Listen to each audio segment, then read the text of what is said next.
Hello everyone, welcome to channel in rational English classes. आपका स्वागत है रेशनल इंग्लिश क्लासेस में। प्यारे बच्चों, आज हम लोग पढ़ेंगे कॉजेटिव वर्ब के बारे में, फ्रेजल वर्ब के बारे में पढ़ेंगे। हम लोग कॉजेटिव वर्ब किसे कहते हैं, इसे कैसे बनाया जाता है, इसके बारे में हम लोग चर्चा करेंगे। चलिए हम लोग शुरू करते हैं। कॉजेटिव CAUSATIVE,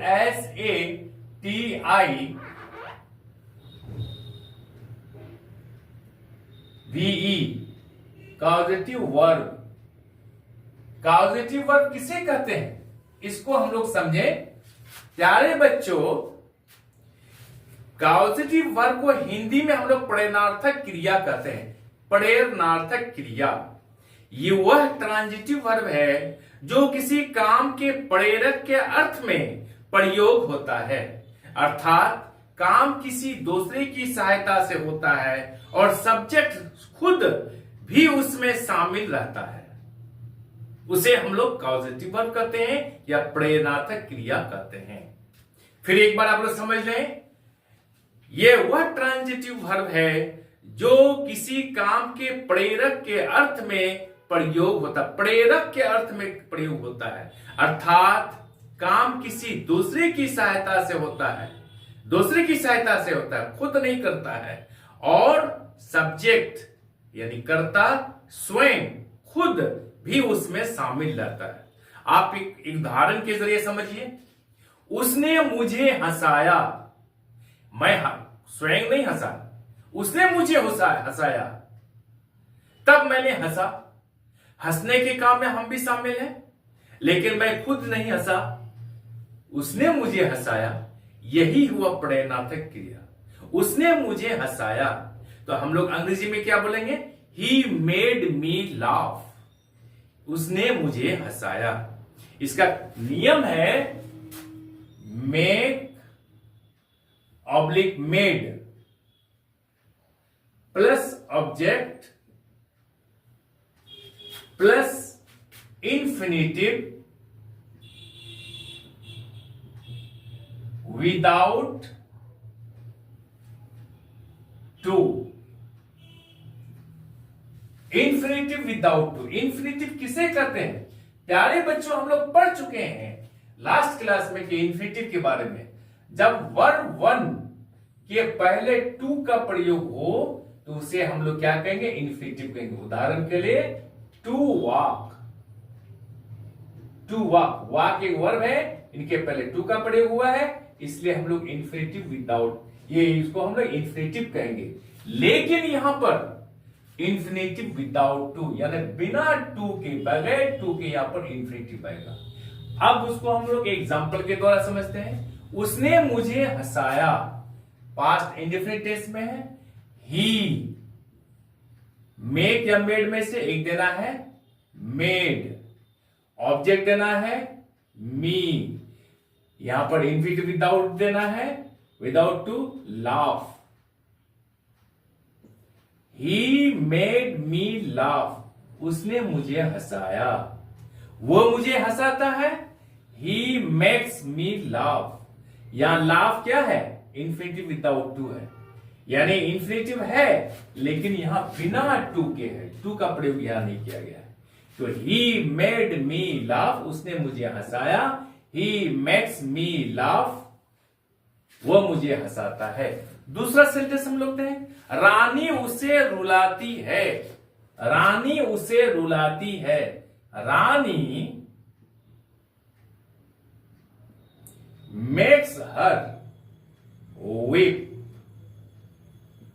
रानी ये सब्जेक्ट हो गया, मेक और मेड में से एक आ गया मेक्स, यहां पर ऑब्जेक्ट हर हो गया, या इंफिनिटिव विदाउट टू यहां पर वीप हो गया। Am I clear? दूसरा सेंटेंस लेते हैं, वह मुझे दौड़वाता है। मैं खुद नहीं दौड़ता हूं, वह मुझे दौड़वाता है। He makes me run. He makes me run. Clear? अब प्यारे बच्चों, हम लोग ध्यान देंगे, याद रखिएगा पैसिव वॉइस में इंफिनिटिव टू का प्रयोग किया जाता है, वहां पर टू का प्रयोग किया जाता है पैसिव वॉइस में। पैसिव वॉइस कैसे बनाया जाता है? जैसे होता है क्या, राम को हंसाया गया था, राम को हंसाया गया था, तो Ram was made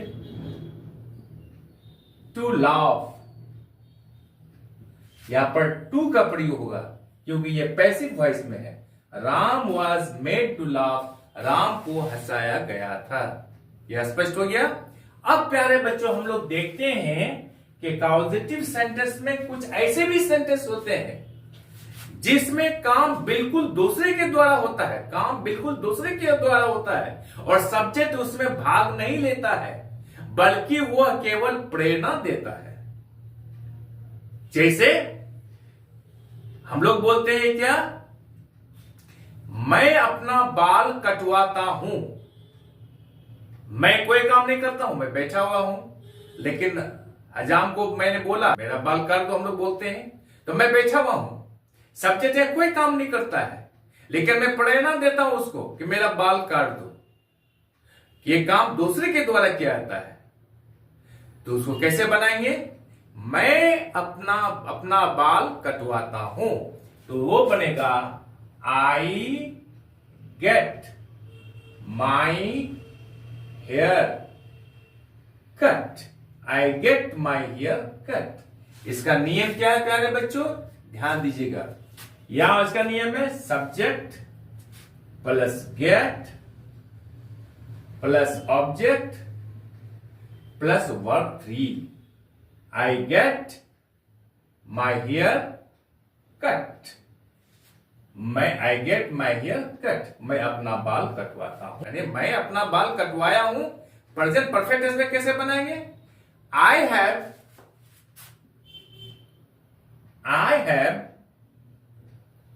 got my hair cut, मैं अपना बाल कटवाया हूं। वह अपना बाल कटवाया था, पास्ट टेंस में होगा, तो यहां बनेगा पास्ट इंडेफिनिट में subject plus got. He got his hair cut, उसने अपना बाल कटवाया था। एम आई क्लियर प्यारे बच्चों, आप ये समझ गए होंगे कंसेप्ट। अब हम लोग पढ़ेंगे क्या, फ्रेजल वर्ब के बारे में। PHRASAL, फ्रेजल वर्ब को हम लोग वर्बल फ्रेज भी कह सकते हैं, VERBAL, वर्बल फ्रेज। प्यारे बच्चों, फ्रेजल वर्ब या फिर वर्बल फ्रेज किसे कहते हैं हम लोग, इंट्रांजिटिव वर्ब के साथ प्रेपोजिशन या एडवर्बियल पार्टिकल का प्रयोग करने पर फ्रेजल वर्ब बनता है। इंट्रांजिटिव वर्ब के साथ प्रेपोजिशन या एडवर्बियल पार्टिकल का प्रयोग करने पर फ्रेजल वर्ब बनता है। जैसे क्या होना चाहिए, एक वर्ब होना चाहिए, जैसे हम लोग लुक, उनके साथ एक प्रेपोजिशन लेते हैं आफ्टर, ये हो गया फ्रेजल वर्ब। लुक आफ्टर का अर्थ होता है देखभाल करना। My father looks after me,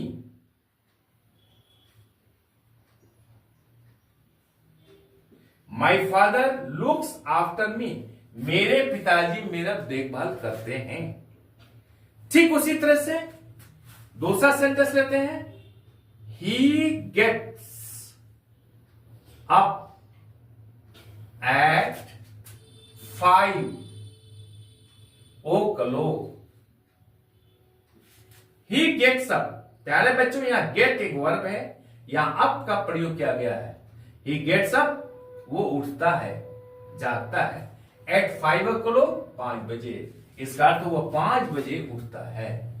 M I clear? आप सारा कंसेप्ट को समझ गए होंगे। आई एम श्योर के वीडियो आपको अच्छी लगी होगी। आप चैनल को लाइक और सब्सक्राइब कर दीजिए तथा बगल वाला बेल आइकन को दबा दीजिए, जिससे कि हर आने वाला वीडियोस का नोटिफिकेशन आपको मिलता रहे। बाय।